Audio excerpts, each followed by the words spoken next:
오늘 함께 묵상할 성경 말씀은 열왕기상 13장 1절에서 10절 말씀입니다. 열왕기상 13장 1절에서 10절 말씀입니다. 오늘은 6절 말씀을 읽겠습니다. 왕이 하나님의 사람에게 말하여 이르되 청하건대 너는 나를 위하여 내 하나님 여호와께 은혜를 구하여 내 손이 다시 성하게 기도하라. 하나님의 사람이 여호와께 은혜를 구하니 왕의 손이 다시 성하도록 전과 같이 되니라. 아멘. 오늘 함께 묵상할 주제는 경각심입니다. 본문 열왕기상 13장은 사실 좀 읽다 보면 열받을 때가 있습니다. 갑자기 사사기를 읽는 듯한 느낌을 받게 하는데요. 무엇이 진실인지, 진정하려는 말이 무엇인지 혼란스럽게 만들기 때문입니다. 오늘 본문이 특히 그렇습니다. 본문 등장인물은 여로보암, 또 하나님의 선지자, 그리고 오늘은 보지 않았지만 다음에 나오는 늙은 선지자입니다. 우선 앞부분의 스토리에서 여로보암이 본격적으로 우상을 섬기기 시작했다는 것인데요. 1절입니다. 보라, 그때 하나님의 사람이 여호와의 말씀으로 말미암아 유다에서부터 베델에 이르니 마침 여로보암이 제단 곁에 서서 분향하는지라. 여로보암이 제단 곁에서 분향하는데 이걸 하나님께 드리는 예배라고 볼 수 없습니다. 만든 우상인 금송아지에 분향하고 있었을 가능성이 다분하고요. 여기에서 하나님의 선지자가 옵니다. 그리고 경고합니다.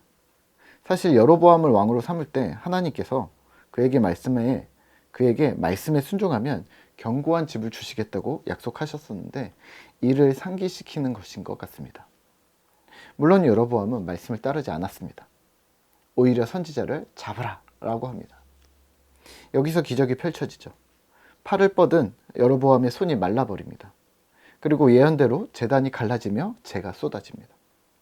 분명한 것은 하나님은 이런 우상 숭배를 원하지 않으셨고 또 이 악함이 이스라엘 전체와 후대기까지 이어지기를 원치 않으셨습니다.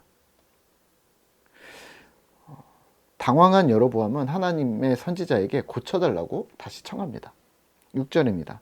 왕이 하나님의 사람에게 말하여 이르되 청하건대 너는 나를 위하여 내 하나님 여호와께 은혜를 구하여 내 손이 다시 성하게 기도하라. 하나님의 사람이 여호와께 은혜를 구하니 왕의 손이 다시 성하도록 전과 같이 되니라. 아멘. 왕이 이런 선지자를 회유하려고 합니다. 밥도 먹고 보물도 주겠다고 합니다. 하지만 선지자는 하나님의 명령을 따르겠다 합니다. 8절에서 10절입니다. 하나님의 사람이 왕께 대답하되 왕께서 왕의 집 절반을 내게 준다 할지라도 나는 왕과 함께 들어가지도 아니하고 이곳에서는 떡도 먹지 아니하고 물도 마시지 아니하리니 이는 곧 여호와의 말씀이 내게 명령하여 이르시기를 떡도 먹지 말며 물도 마시지 말고 왔던 길로 되돌아가지 말라 하셨음이니이다 하고 이에 다른 길로 가고 자기가 베델에 오던 길로 되돌아가지도 아니하니라. 아멘. 사실 이런 사건은 하나님께서 의도적으로 일으키신 사건입니다. 만약 저에게 이런 사건들이 일어났다면 곧바로 하나님의 약속을 기억하지 않았을까요? 삶의 방향을 180도 돌이키지 않았을까요? 하는데요.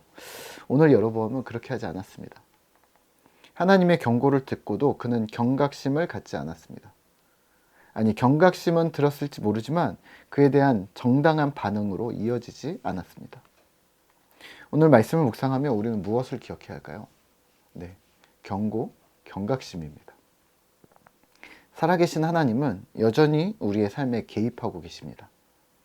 이 말인즉슨 우리의 말과 행동을 하나님께서 실시간 보고 계시다는 것이죠. 그리고 오늘 말씀처럼 하나님은 상황마다 어떤 지표마다 우리에게 지침을 주실 때가 있음을 기억하셔야 합니다. 잘못된 길로 가고 있을 때 옳지 못한 방향으로 말과 행동이 스물스물 옮아갈 때 정신을 차리셔야 합니다. 분명 하나님의 경고가 있었을 텐데 그 경고에 반응하며 바른 경각심을 가지고 말과 생각을 수정하셔야 하는 것이죠. 우리는 신앙생활을 하면서 맞닥뜨리는 삶의 문제들에 대해 나의 주관대로 반응할 때가 많습니다. 물론 연약한 인간인 내가 반응하는 것이라서 순간마다 우리는 바른 선택을 할 때도 있지만 실수할 때도 있습니다. 하지만 그 평가 기준은 무엇일까요? 네, 하나님입니다.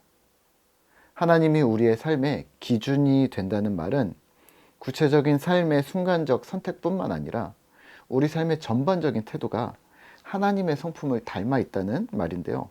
좀 더 쉽게 정리하면 이렇습니다. 하나님의 성품은 하나님 사랑과 이웃 사랑입니다.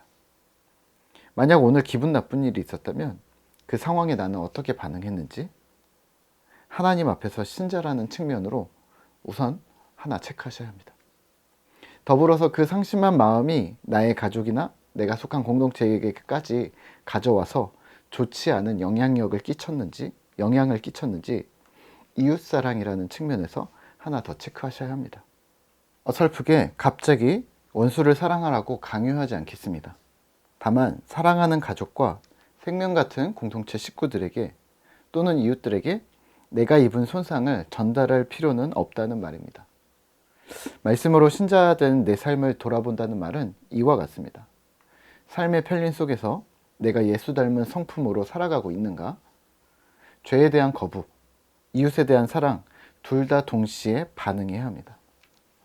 본문의 여로보암은 첫 번째부터 제대로 하지 못했습니다. 하지만 오늘을 살아가는 신자인 우리는 둘 다 체크하시죠. 하나님이 주시는 경각은 사랑의 다른 표현임을 기억하면서 오늘도 말씀을 사랑하고 말씀을 삶에 실현하는 신실한 신자 되시기를 기도하겠습니다.